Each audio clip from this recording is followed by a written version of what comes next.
Hello students, welcome to the ASM classes, and now we will discuss in this class set number first of 2024, and the code number of this set is 822 HB। तो चलिए शुरुआत करते हैं हम previous paper के set number first की, जिसका code है 822 HB।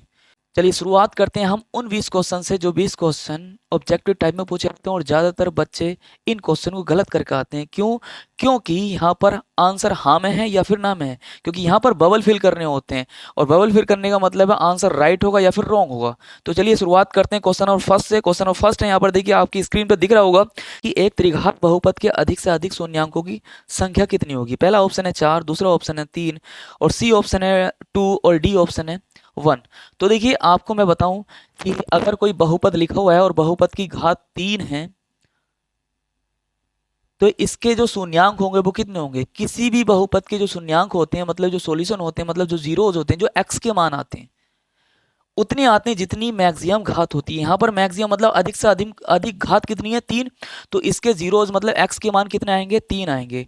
तो जितनी बहुपद की घात होती है उतने ही क्या आते हैं, सॉल्यूशन आते हैं, उतने ही जीरोज आते हैं। ओके, तो इसमें ऑप्शन नंबर कौन सा राइट हो जाएगा? ऑप्शन नंबर बी राइट हो जाएगा, 3, क्योंकि घात कितनी रखी है उस बहुपद की, 3। त्रिघात बोल रखा है तो उसके जीरोज मतलब शून्यांक भी कितने होंगे, 3 ही होंगे। ओके, चलिए क्वेश्चन नंबर नेक्स्ट आते हैं। क्वेश्चन नंबर सेकंड पर आते हैं कि संख्या 140 का अभाज्य गुणनखंड। अभाज्य संख्याएं मतलब वो होती हैं जो किसी से ना कटें, मतलब अपने आप से ही सिर्फ 1 से कट सके।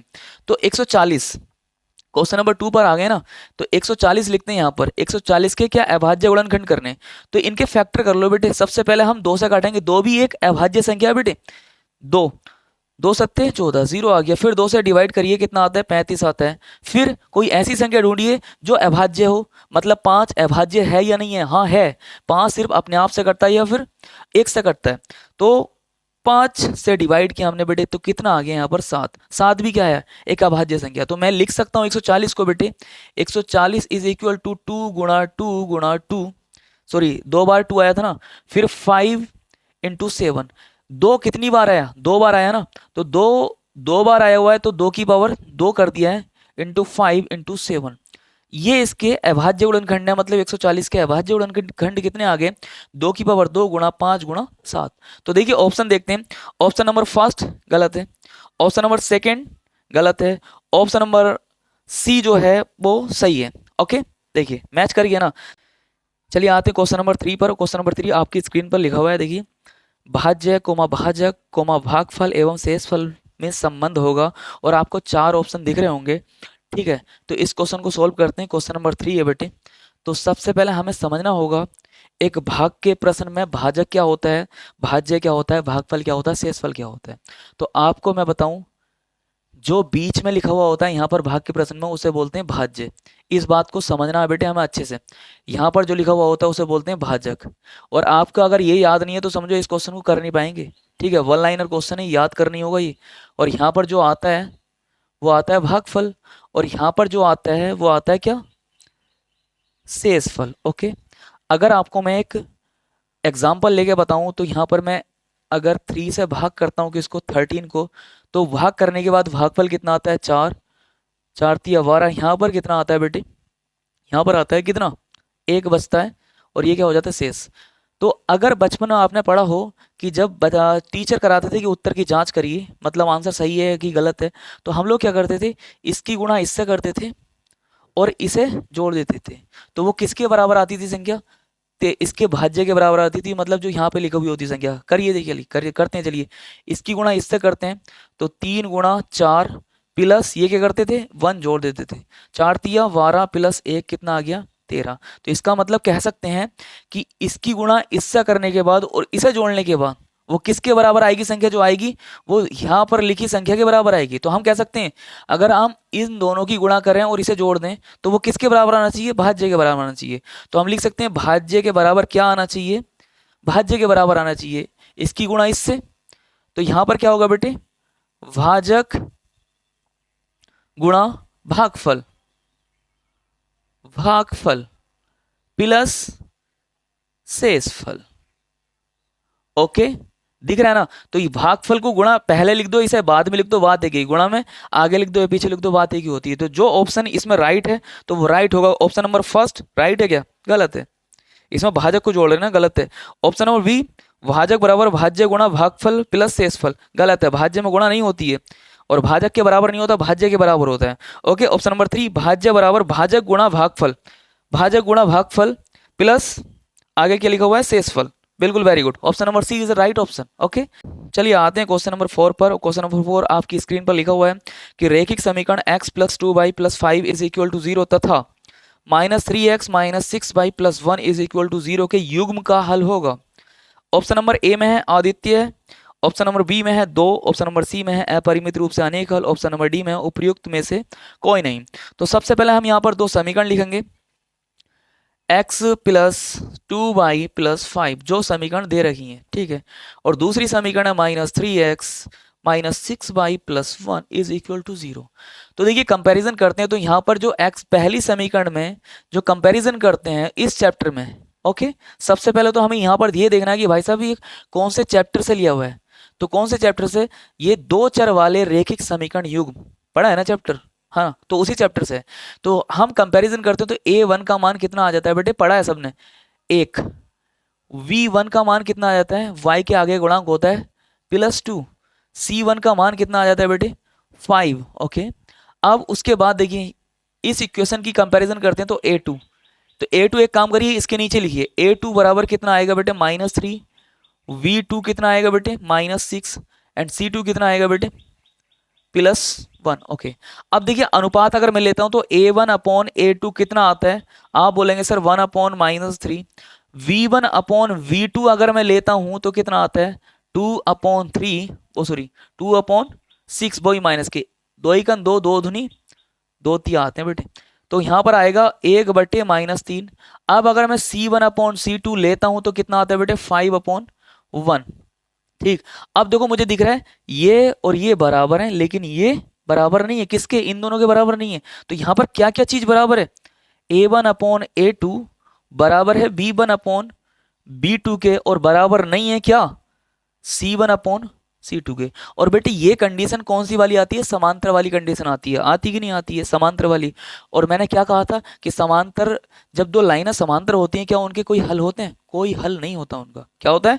कोई हल नहीं होता। तो यहां पर ऑप्शन नंबर डी में लिखा हुआ है उपर्युक्त में से कोई नहीं। तो option number D is right option, क्योंकि इनका तो कोई हल होगा नहीं। तो यहां पर लिख देंगे इनका कोई हल नहीं होगा। Option number D is right option, ठीक है, क्योंकि उसमें लिखा हुआ है कि उपर्युक्त में से कोई नहीं।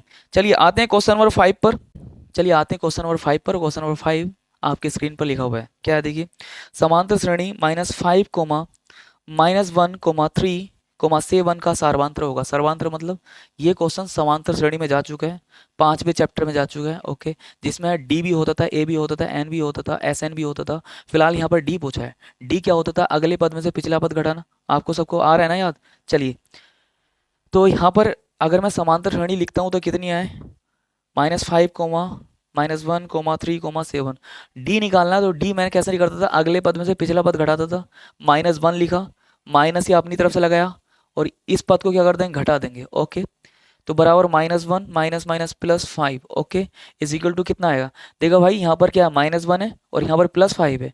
तो बड़ी संख्या किसकी है? प्लस की, और छोटी संख्या किसकी है? माइनस की है। तो क्या आएगा? 4 आएगा, क्योंकि भाई भाई नहीं है, भाई भाई नहीं होते तो घटते हैं ना। और चिन्ह जो आता है वो क्या होता है? बड़ी संख्या के सामने का बड़ी संख्या क्या है? प्लस। ओके, तो आंसर कितना आ चुका है? 4। तो ऑप्शन नंबर यहाँ पर कौन सा राइट हो जाता है? ऑप्शन नंबर डी राइट हो जाता है। ओके, चलिए आगे बढ़ते हैं। चलिए आते हैं क्वेश्चन नंबर 6 पर। क्वेश्चन नंबर 6 क्या है देखिए, द्विघात समीकरण ax² plus bx plus c is equal to 0 का विविक्तीकर होगा। तो विविक्तीकर यार यहाँ पर तो हमें फॉर्मूला ही याद रखना पड़ेगा। विविक्तीकर जो हम इंग्लिश में प्रदर्शित करते हैं वो डी से करते हैं। क्या होता है? v² minus 4ac। विविक्तीकर ये होता है, और ये याद होना चाहिए बेटे फॉर्मूला। और कौन सी द्विघात समीकरण हो? अगर द्विघात समीकरण ax² plus bx plus c हो तो इसका जो विविक्तीकर होता है वो कितना होता है? d बराबर b² माइनस 4ac। ओके, याद रहेगा ना। तो इसमें ऑप्शन नंबर कौन सा राइट हो जाएगा बेटे? ऑप्शन नंबर सी आपको दिख रहा होगा, b² minus 4ac right option है। चलिए बेटे क्वेश्चन नंबर 7 पर आइए। क्वेश्चन नंबर 7 क्या है, दो बिंदुओं 2,3 और 4,1 के बीच की दूरी क्या होगी। ऑप्शन आपको दे रखे हैं, option number A 2, option number B 2√2, option number C 2√3, option number D 3। Okay, तो सबसे पहले हमें ये देखना होगा कि चैप्टर कौन से चैप्टर में गया हुआ क्वेश्चन है। चैप्टर नंबर 7 मतलब निर्देशांक ज्यामिति, और निर्देशांक ज्यामिति का पहली एक्सरसाइज का क्वेश्चन है। ओके, जिसमें हमने दो बिंदुओं के बीच की दूरी का सूत्र लगवाया था। तो सबसे पहले हम इन बिंदुओं को लिखते हैं 2,3। ओके, उसके बाद दूसरा बिंदु लिखते हैं बेटे कितना, 4,1। इस बिंदु को मानते हैं ए, इस बिंदु को मानते हैं वी। इसे मानते थे हम क्या, x1 y1, इसे मानते थे x2 y2।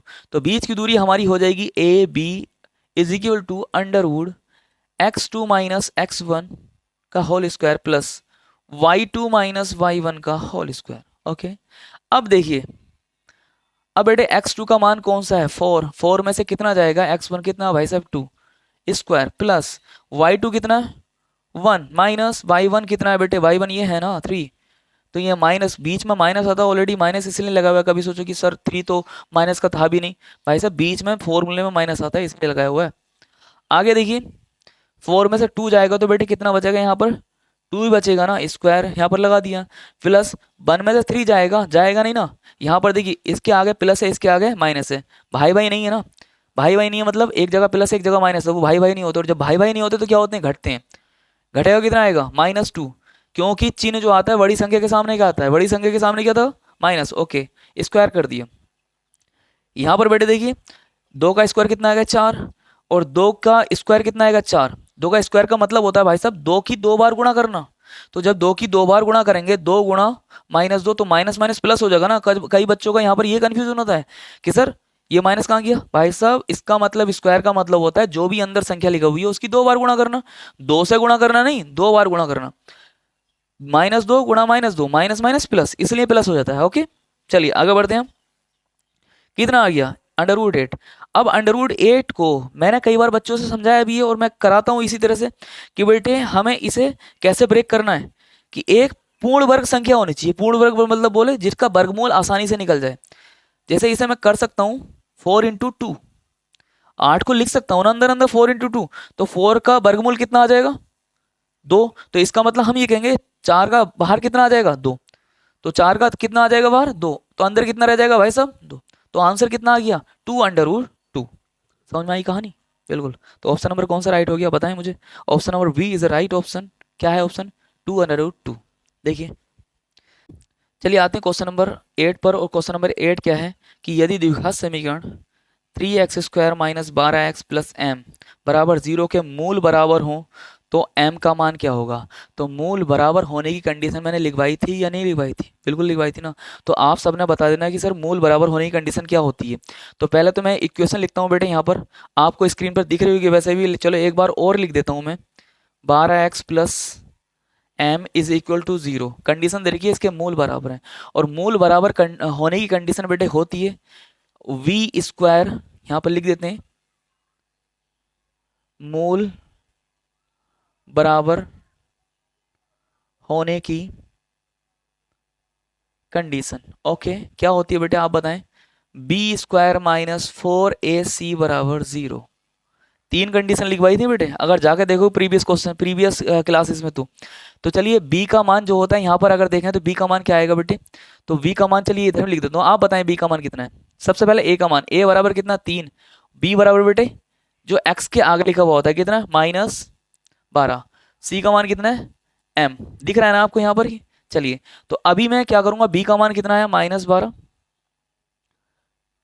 -4 इंटू a का मान कितना है 3, और बेटे c का मान कितना वहां से उठाओगे तो, और वहां से उठाने की जरूरत नहीं है बेटे, यहाँ पर दिखना चाहिए। अभी हम क्या कर रहे हैं, क्वेश्चन सोल्व कर रहे हैं बेटे। और हमने ये तो तब की कहानी थी कि मैं लिख रहा हूँ भाई साहब अलग अलग, a का मान कितना, b का मान कितना, c का मान।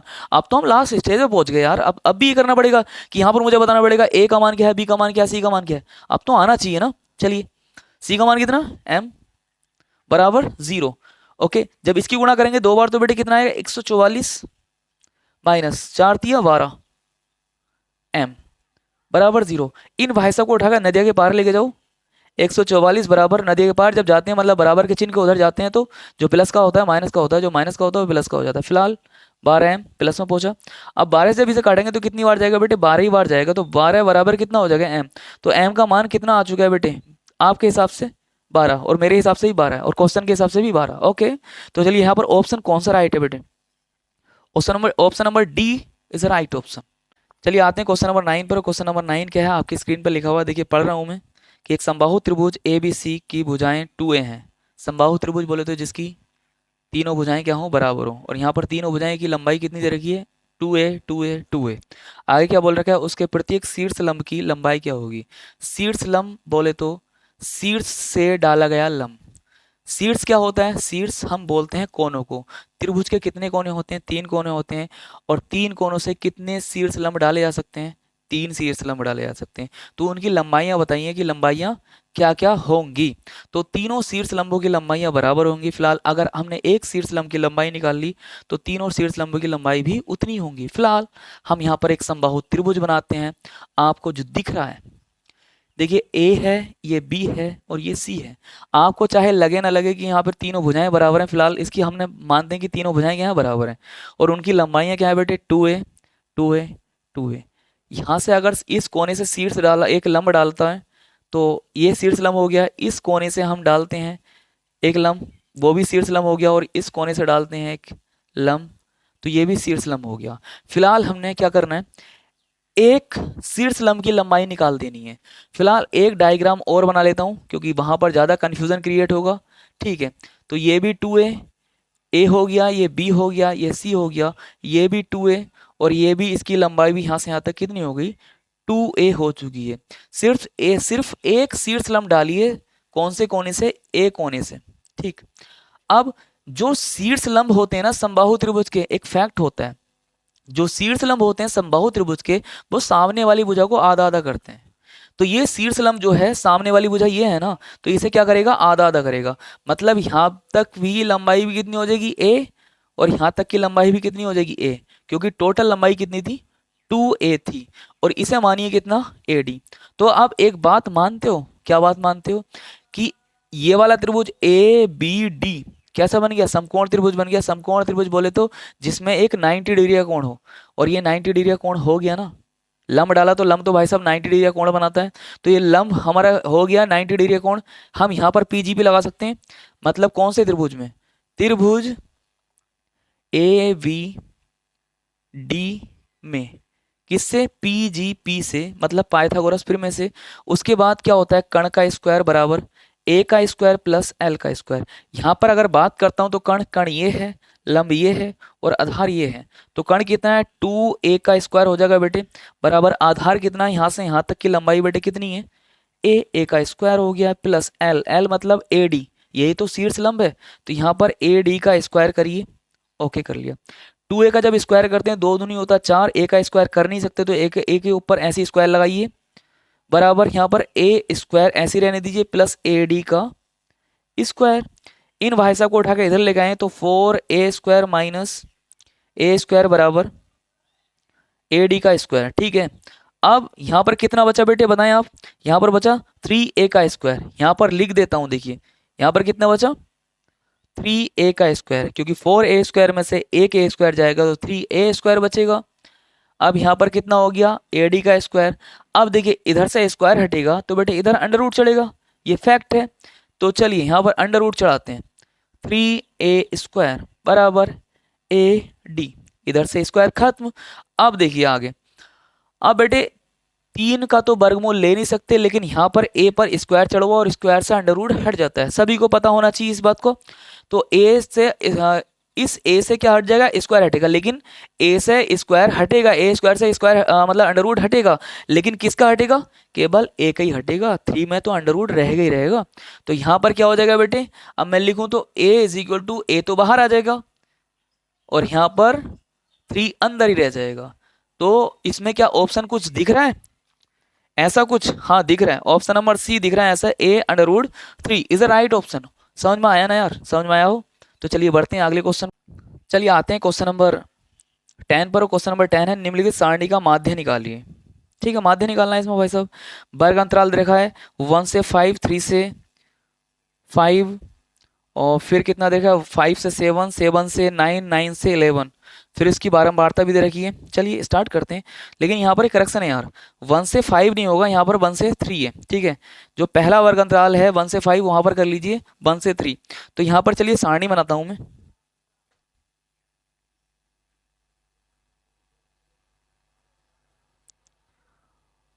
1 से 3, 3 से 5, 5 से 7, 7 से 9, 9 से 11, और उसके बाद यहाँ पर आती है बारंबारता। ये कितनी है बारंबारता है हमारी, 3, 2, 4, 2, 3।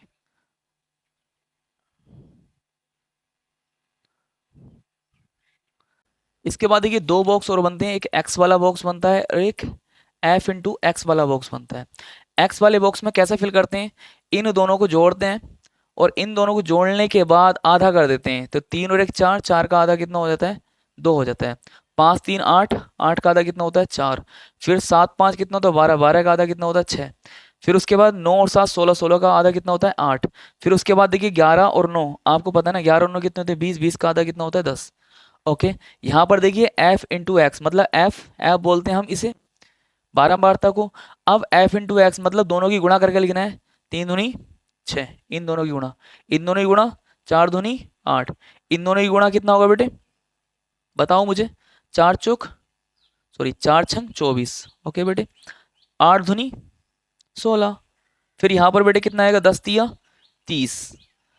अब सबसे पहले क्या करना होगा हमने, ध्यान से देखिए, फॉर्मूला हमारा यहाँ पर होता है, यहाँ पर लिख रहा हूं मैं, जो माध्य का फॉर्मूला होता है x bar is equal to होता है सिग्मा एफ इंटू एक्स बटे सिग्मा एफ।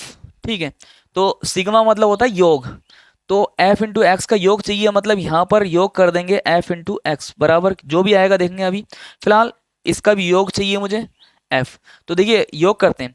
3 और 2 5, 5 4 9, 9 और 2 11, 11 और 3 कितने होते हैं, 11 और 3 14। चलिए 14 आ गया। अब देखिए इसे जोड़ते हैं, इन संख्या को जोड़ते हैं, 6 4 10, 10 का 0, गलत हो गया ना। हाँ, यहाँ जोड़े 6 4 10, 10 और 6 16, 16 और 8 कितने होते हैं, 24, 24 का 4, हाथ से लगे 2, 2 और 1 3, 3 और 3 6, 6 और 2 8, 84। तो यहाँ पर हमारा सिग्मा एफ कितना आया, 14, और सिग्मा एफ इंटू एक्स कितना आया, 84। तो यहाँ पर रखते हैं, देखिए ऊपर 84, नीचे कितना रखते हैं, 14। जब इसे डिवाइड करते हैं तो बेटे कितना आता है, आप पता है कितना आता है, 14 छंग 84, तो कितना आ गया 6। क्या ऑप्शन में है क्या यार, यहाँ पर बताएं मुझे। हाँ ऑप्शन नंबर है, option number D is right option. Okay, तो चलिए आगे बढ़ते हैं। चलिए आते हैं क्वेश्चन नंबर 11 पर। क्वेश्चन नंबर 11 आपकी स्क्रीन पे लिखा हुआ है कि नहीं लिखा हुआ है, बिल्कुल ठीक। तो इसे एक बार मैं फिर लिख रहा हूँ, कितना है बेटे, साइन 27 बटे कोस 63 डिग्री। ठीक है, तो इसे सोल्व करना है, आपके सामने ऑप्शन लिखा हुआ है। ठीक है, ऑप्शन नंबर ए है 1, ऑप्शन नंबर बी है -1, ऑप्शन नंबर सी है 0, ऑप्शन नंबर डी है 1/2। तो फिलहाल देखिए यहाँ पर खेल किस चीज़ का होगा, देखिए खेल यहाँ पर एक चीज़ आपको बताऊं बेटे, sine 90 minus theta is equal to होता है कोस थीटा, और cos 90 minus theta is equal to होता है साइन थीटा। ठीक है, ये आपको याद रखना है और इससे हट के नहीं आएंगे। ये दो फॉर्मूले याद रखने हैं कि अगर साइन 90 माइनस थीटा करना है तो उसके आगे यहाँ पर लिखी हुई संख्या, जरूरी नहीं यहाँ पर थीटा होगा, यहाँ पर 3 4 5 6 7 कुछ भी होगा। अगर 90 माइनस 30 3 लिखा हुआ तो यहाँ पर कोस 3 आ जाएगा। ठीक है, तो यहाँ पर ये वाली वैल्यू होती है किसके साथ, कोस के साथ। फिलहाल आपको याद रख लेना है, क्योंकि यार आपको एग्जाम पास करना है इंशाल्लाह, हम फर्स्ट ईयर में अच्छे से समझा देंगे। ये क्वाड्रेंट से आते हैं, 4 क्वाड्रेंट कहाँ तक याद रखोगे यार, है ना। तो आप दो फॉर्मूले याद रख लो, और अगर कोस 90 माइनस थीटा अगर आता है तो उसे हम क्या लिख देंगे, साइन थीटा। ठीक है, फॉर एग्जांपल अगर मैं बात करूं अब कि कोस 120 लिखा हुआ है तो मैं इसे कैसे लिख सकता हूं, कोस 90, 120 मत मानिए, यहाँ पर क्या लिखिए, कोस 75 लिखिए, 75। तो 90 में से कितना घटा के लिख सकता हूँ बेटे, इसे 15 घटा के लिख सकता हूँ, 15 घटेगा ना, 80, बिल्कुल वेरी गुड, हाँ 15। तो अब इस कोस कितना है यहाँ पर, 75 था ना, तो कोस 75 की जगह मैं कितना लिख सकता हूँ, पहले इसे ऐसे लिखा, और इसकी जगह कैसे लिख सकता हूँ, अकॉर्डिंग टू दिस साइन 15, मैंने ऐसे लिखा देखो, फिर यहाँ पर साइन 15 आ गया, आया नहीं आया? फिलहाल देखिए, अब मैं या फिर ऊपर वाले को चेंज कर लूँ या फिर बेटे नीचे वाले को चेंज कर लूँ। तो किसे चेंज करना चाहेंगे? ऊपर वाले को। Very good. तो चलिए, जैसे यहाँ पर 75 था, इसे मैंने पैसे 90 में से घटा के लिखा ना, तो ऐसे यहाँ पर 27 है। तो हम यहाँ पर क्या करिए, 90 में से घटा के लिखिए। कितना? 90 में से कितना घटाएं कि ये 27 आ जाए? तो आप बोलोगे सर 63 घटाना पड़ेगा। Very good. अब नीचे कितना? नीचे चेंज मत करिए, किसी एक को चेंज करना है बेटे, याद रखना इस बात को। नीचे वाले को कर लो या ऊपर वाले को कर लो। फिलहाल आप देखिए, अकॉर्डिंग टू दिस, जैसे मैंने 75 को यहाँ पर कैसे लिखा था कि 90 में से कितना घटाएं कि 75 आ जाए, 90 में से 15 घटा तो 75 आएगा। और फिर यहाँ पर एक फॉर्मूला यूज कर लो, कौन सा वाला? ये वाला, कि यहाँ पर लिखा हुई संख्या जो भी होती है यहाँ पर साइन में लिख देते हैं। cos 90 minus theta is equal to sine theta, cos 90 minus 15 is equal to sine 15। तो आप ऊपर वाले के स्थान पर कितना आ जाएगा? साइन 90 माइनस थीटा, थीटा हो गया ना, साइन 90 माइनस थीटा क्या आएगा? कोस थीटा। मतलब पूरे के स्थान पर कितना आ जाएगा? कोस 63, कोस 63 बेटे, कोस 63 कैंसिल, कितना आ गया बेटे? 0 या 1? 1। ऑप्शन नंबर कौन सा राइट है? बिल्कुल बताएं मुझे। Option number 1, option number A is right option. चलिए नेक्स्ट क्वेश्चन की ओर बढ़ते हैं। चलिए आते हैं क्वेश्चन नंबर 12 पर। और क्वेश्चन नंबर 12 क्या है बेटे? आपकी स्क्रीन पर लिखा हुआ होगा, देखिए, है ना। क्या है कि यदि कोस ए बराबर √3/2 हो तो साइन 2a का मान बताइए। तो मैं एक बार और लिख दे रहा हूं, देखिए आपको दिख भी रहा होगा, cos 2a या cos a is equal to √3/2 हो तो किसका मान निकालना है? हमें साइन 2a का मान निकालना है बेटे। समझते रहना अच्छे से। क्या समझना है बेटे? समझिए। अब ये देखिए, ये बताओ cos में √3/2 किसकी वैल्यू होती है? बताएं आप मुझे।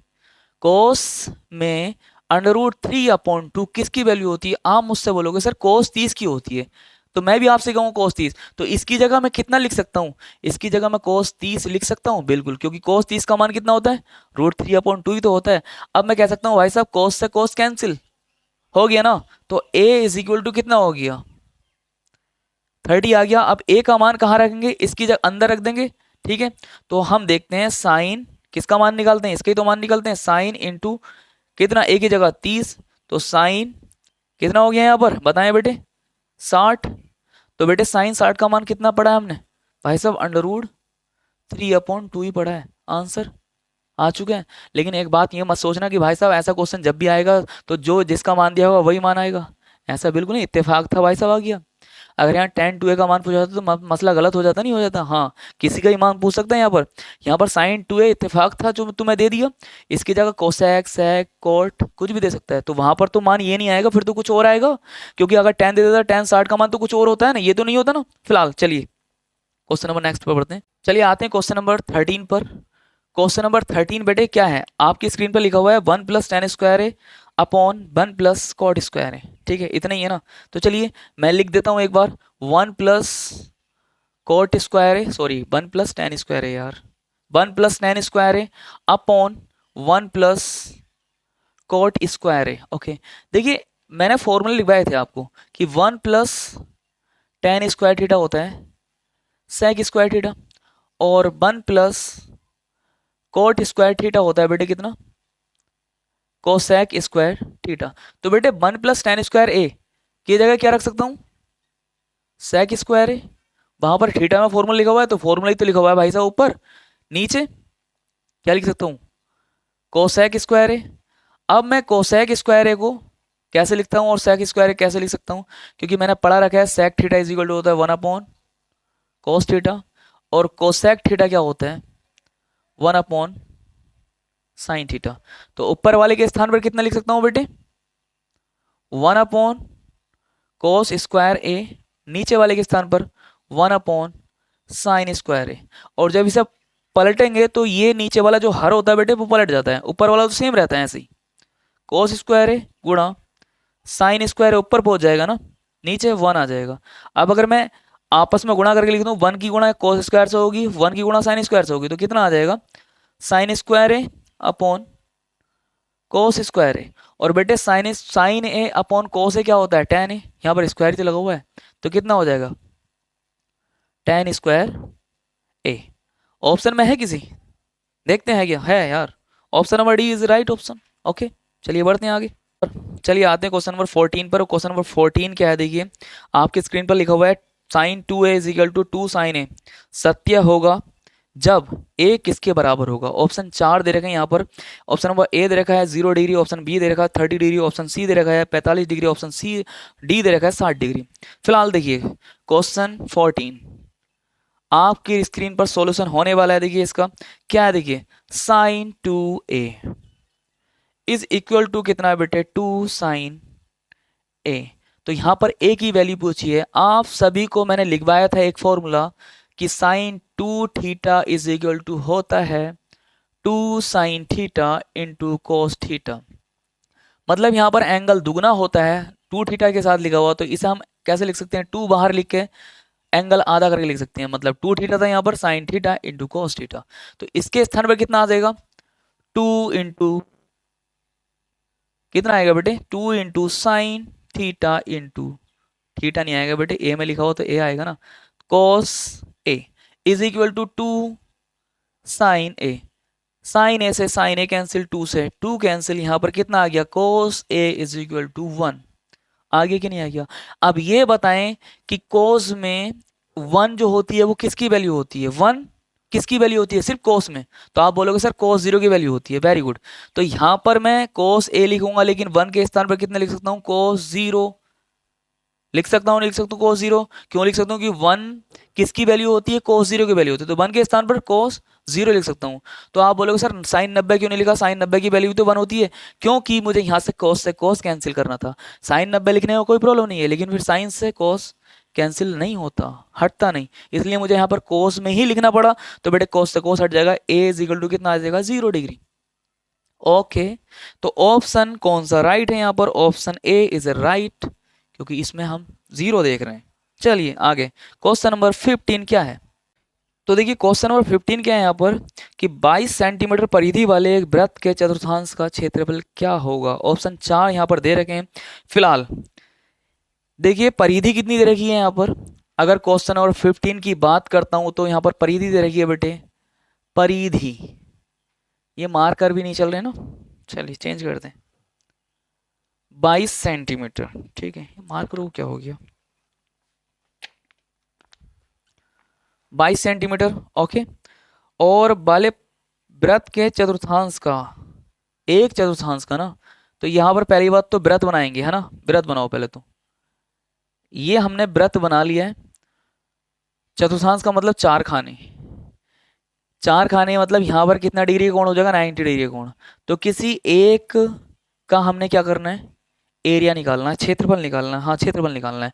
तो ये जब मैंने इस तरह से बनाया तो क्या बन गया, एक त्रिज्या खंड बन गया ना। तो इन 4 त्रिज्या खंडों में से किसी एक का हमने क्या निकालना है, क्षेत्रफल निकालना है। फिलहाल देखिए हमें किसकी जरूरत होती है त्रिज्या खंड में, तो त्रिज्या खंड का जो क्षेत्रफल आता है, तो बेटे मैं बताया था आपको कितना, theta upon 360 pi r square.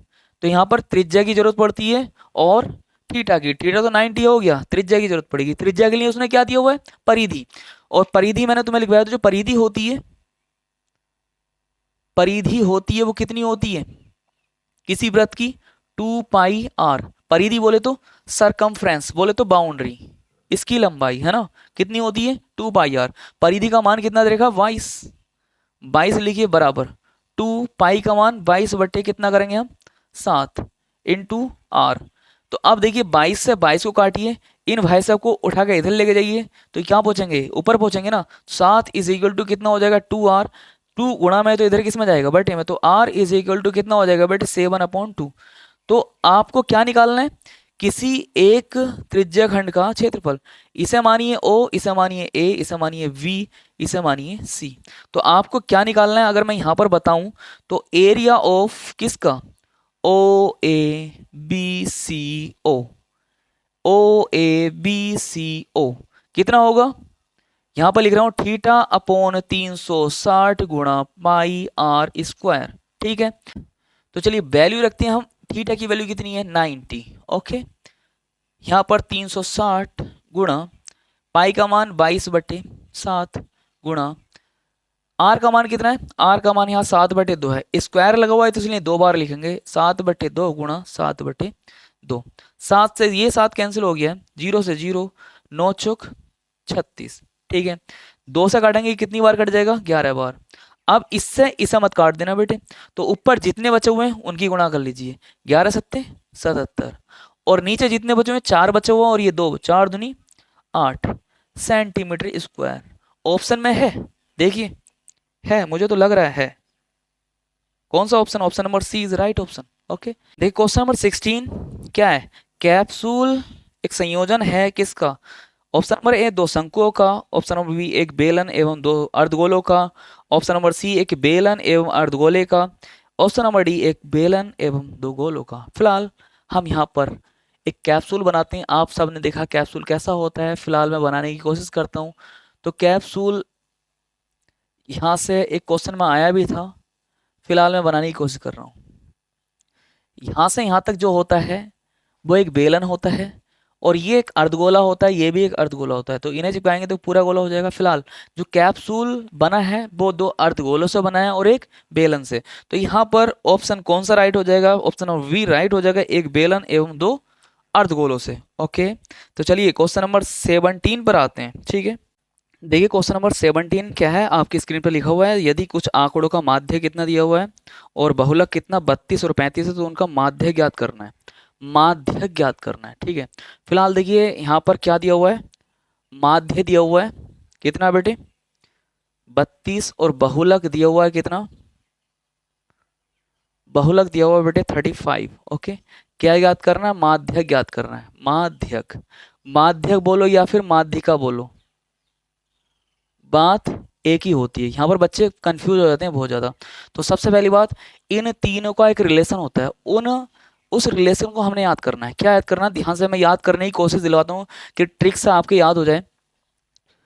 बहुलक बराबर क्या होता है? देखिए, बहुलक बराबर 3 माध्यिका -2 माध्य, ये होता है। बहुलक बराबर 3 माध्यिका -2 माध्यम माध्य। अब देखो इसे याद कैसे करना है बेटे? यहां पर कितना? 1 2 3 132। क्या याद करना है? 132 डिजिट याद करनी है। और सबसे पहले बहुलक मतलब सबसे, बहु मतलब ज्यादा, बहुलक मतलब सबसे ज्यादा। तो जो सबसे ज्यादा होगा वो पहला आएगा। मध्यिका मतलब जो मध्यम आएगी, मध्यिका जो मध्यम आएगी। फिलहाल 132 याद करना है, 132 बहुलक सबसे पहला आना है, बहु मतलब ज्यादा सबसे पहला आना, और मध्यिका बीच में आनी है, बीच में माइनस लगना है। फिलहाल आप कैसे भी इसे याद कर सकते हैं, फॉर्मूले को याद करिए। फिलहाल हमें क्या निकालना था? यहाँ पर माध्यक निकालना था। माध्यक मतलब मध्यिका निकालनी है। फिलहाल माध्य कितना है? 32, ये 35, 35 इज इक्वल टू यहाँ पर 3 माध्यिका या माध्यक -2 इंटू 35। 35 दूनी कितने होते हैं? 70 होते हैं। वेरी गुड, 35 दूनी, अबे भैया बहुलक था 35। 32, 32 दूनी कितने होते हैं? 64। 64 को उठा के इधर ले आएंगे तो किस में पहुंचेगा? प्लस में पहुंचेगा। 35 प्लस 64 इज इक्वल टू 3 माध्यिका।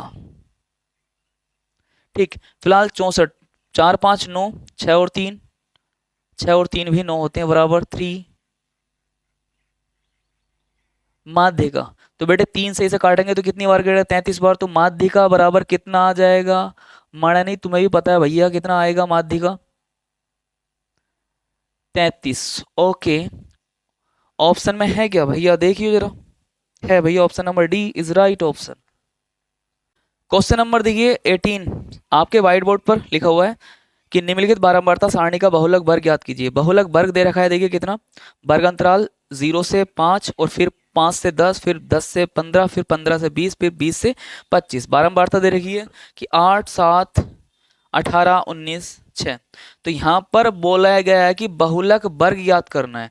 बहुलक मतलब ज्यादा, जिसकी सबसे ज्यादा मतलब बारंबारता होगी, उसका जो वर्गांतराल होगा उसे बोलते हैं बहुलक वर्ग। तो यहाँ पर अगर देखते हैं तो सबसे ज्यादा बारंबारता किसकी है बेटे? सबसे ज्यादा है 19, है ना 19। तो 19 का अगर वर्ग अंतराल देखता हूं वो कितने पे है? 15 से 20। तो option number B is right option. 15 से 20 जो वर्ग है, जो वर्ग अंतराल है, उसकी बारंबारता सबसे ज्यादा है। तो यही क्या होगा? बहुलक वर्ग। फिलहाल option number B is right option. फिलहाल क्वेश्चन नंबर 19 पर चलिए, क्वेश्चन नंबर हम 19 पर आते हैं। क्वेश्चन नंबर 19 है, देखिए आपकी स्क्रीन पर लिखा हुआ, दो पासों को एक साथ उछालने पर दोनों पासों पर प्राप्त संख्याओं का योग कितना होना चाहिए, 10 होने की प्रायिकता ज्ञात करनी है। फिलहाल कॉन्सेंट्रेट यहाँ पर बनाए रखिए। अब बेटे यहाँ पर क्वेश्चन नंबर 19 हम करने के लिए जा रहे हैं। पहले पासे पर कितनी संख्याएं होंगी? पासा बोले तो जब लूडो खेलते हैं, लूडो में एक गोटा होता है बड़ा, जिसे हम कुड़बड़ाते हैं ना, बोलते हैं ना, तो वो जो होता है उसे डाइस बोलते हैं, पासा बोलते हैं। ओके, तो उस पर कितनी संख्या होती है? एक संख्या भी होती है, दो भी होती है, तीन भी होती है, चार भी होती है, पांच भी होती है, सिक्स भी होती है। ठीक है, हो गई सिक्स। ओके, जब दूसरा पासा कोई दूसरा आएगा तो उस पर भी कितनी होंगी?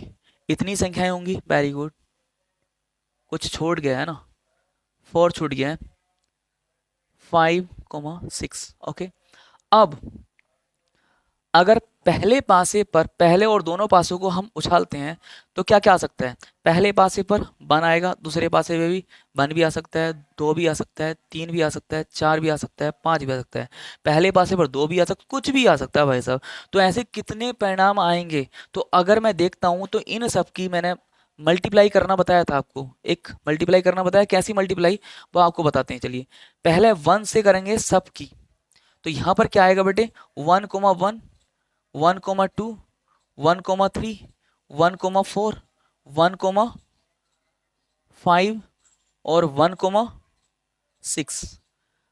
पहले पासे पे अगर 2 आ गया तो दूसरे पासे कुछ भी आ सकता है नहीं है?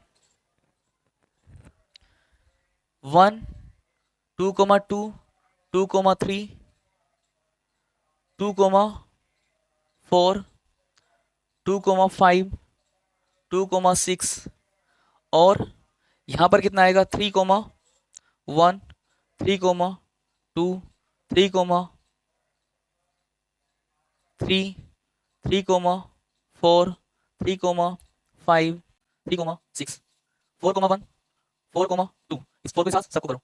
4,3, 4,4, 4,5, 4,6, 4,5 आ गया। 5 के साथ सबकी करिए। 5,1, 5,2, 5,3, 5,4, 5,5, 5,6। फिर ये वाला 6 लीजिए, इस तरह सबकी 6,1, 6,2, 6,3, 6,4, 6,5, 6,6।